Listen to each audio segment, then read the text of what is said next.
एक ताईनं कमेंट केली का दुर्योधनानं द्रौपदीचं वस्त्र हरण का केलं, तर तिच्या मागच्या जन्माची कथा सांगतो तुम्हाला. मागच्या जन्मामध्ये द्रौपदी एक राजकुमारी होती आणि ती नदीवर पाण्याला जात असताना ऋषीमुनी आंघोळ करीत होते. आंघोळ करीत असताना हिनं ऋषीमुनींचे वस्त्र उचलले आणि एका झुडपात लपून ठेवले. ऋषीमुनींचं आंघोळ झाल्याच्या नंतर अरे वस्त्र तर नाही म्हणू, मग त्यांना राग आला. त्यांनी सांगितलं ज्यांनी कोणी आमचे वस्त्र नेले आणि आम्हाला जगापुढं बिनवस्त्र ठेवले त्याचं अख्ख्या जगासमोर वस्त्र हरण होईल, असा शाप ऋषींनी द्रौपदीला मागच्या जन्मात दिला होता.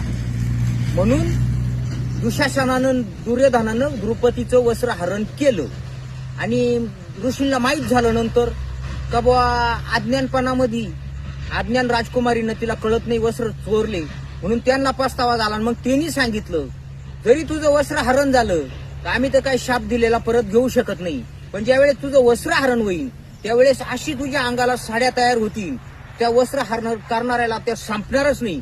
म्हणून श्रीकृष्णाचा आशीर्वाद आणि ऋषीचा आशीर्वाद म्हणून द्रौपदीची साडी कधीच संपली नाही. थकून गेला दुःशासन, असा होता तो पूर्वी जन्मीचा इतिहास. म्हणून कर्म चुकत नाही. म्हणून हे ध्यानात ठेवायचं का द्रौपदीला मागच्या जन्मामधला ऋषींचा शाप होता म्हणून वस्त्र हरण झालं आणि कोणीच काही 5 नवरे असून बोललं नाही. असाच व्हिडिओ ऐकण्यासाठी फॉलो करा आणि शंकेचं निराधान झालं ना. धन्यवाद.